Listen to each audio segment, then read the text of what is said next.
ସାନନ୍ଦ ସାହୁ घर ଜଳେଶ୍ୱରପୁର। कौन आप गाँव को प्रथम थर पे गोटे रास्ता कराई कौन कहवाक नहीं आम तो दीर्घ दिन कटि जाइए रास्ता आम पाई नथिलु मत निहाती 72 वर्ष है आम जगह गोटे सरू रास्ता था से जावासिया करूँ गोटे सैकल कटेकी जावाटा बाट नुहे 2 जन लोक आसिले भी पास कर पारे से रास्ता था जहाँ बहुत थर आम विधायक मान जनईचु हो पारिनी बीजेपी सरकार आसबार आम सरकार रास्ता खंडे पाइलु जाऊ धन्यवाद मंत्री मान दिया लोक रोचते आप गाँव में गाँव में प्राय 1000-1200 खंडे लोक रोचन केते लोक रोचन 1000-1200 खंडे लोक रोचन एमती जो पिला माने भी थिबे स्कूल पिला माने जाउत हाँ जीवा आसिया पानी कादुआ जाते बाटे पानी समस्या से तळ होतला बहुत समस्या होतला कादुआ पानी होतला एठी सेही थरे पिला माने स्कूल को जाते जेतो गोटे मेडिकल सुविधा पे एम्बुलेंस मेडिकल से एम्बुलेंस पसिबो नै त गोटे मनुष्य पसि परने एम्बुलेंस कथा की पचारु केतो कोन करंती सेतो लोक को टेकी नै कि जिमो रास्ता पर नै टेक बसै कि नै जिमो हम एथरा दीर्घ वर्ष पर रास्ता है तो कोन कहबे को नै ना धन्यवाद दउ हम रास्ता को विधायक को धन्यवाद दउ मोहन माझी की धन्यवाद दउ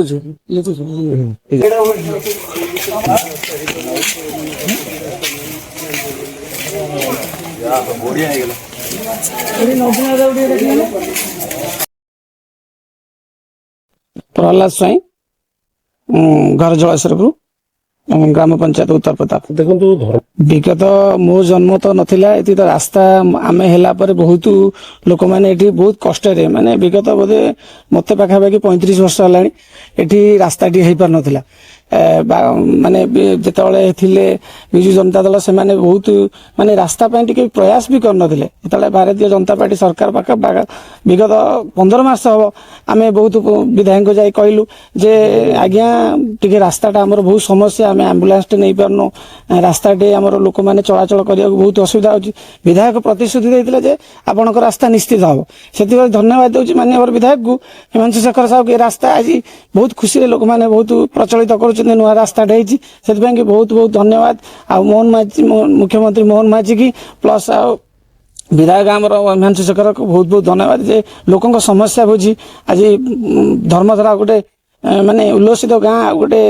जलेश्वरपुर गोटे माने उत्साह उल्लसित हो समस्ते गोटे खुशी लहरी अच्छी रास्ता ना कौन था कहीं लोकंकर प्रयास दरकार जे जो मान्यवर जो थिले पूर्वतन विधायक से गोटे प्रयास नथिला गोटे रास्ता प्रति गोटे लोकंकर आकांक्षा लोकंक प्रति काम नथिला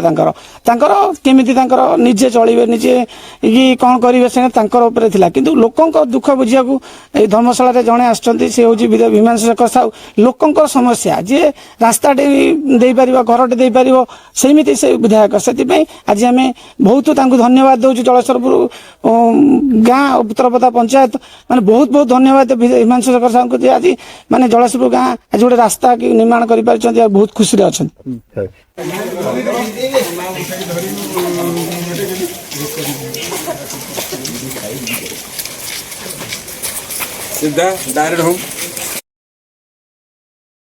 मन सुखदेव बेहरा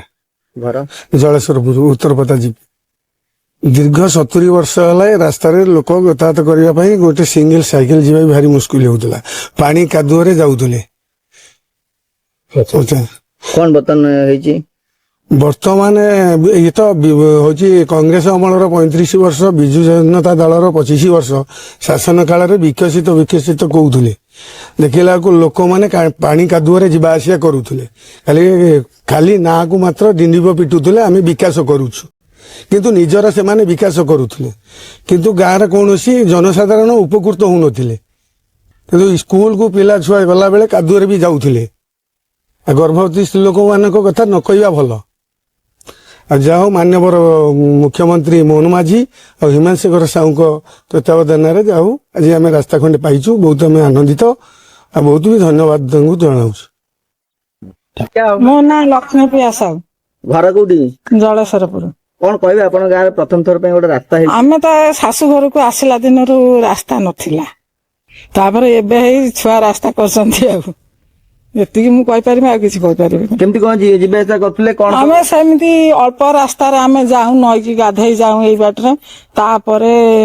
ଆଉ ତ ନଈ ପୋଖରୀ କି କେହି ଯାଉନୁ, ଘରେ ଗାଧଉଛୁ। ଏଇ ଭଳିଆ ସମସ୍ୟା ଥିଲା କାଦୁଅ ବର୍ଷା ଦିନେ ପାଇଁ। କେମିତି କଣ ଯିବା ଆସିବା କରୁଥିଲେ? ଆଉ ସେମିତି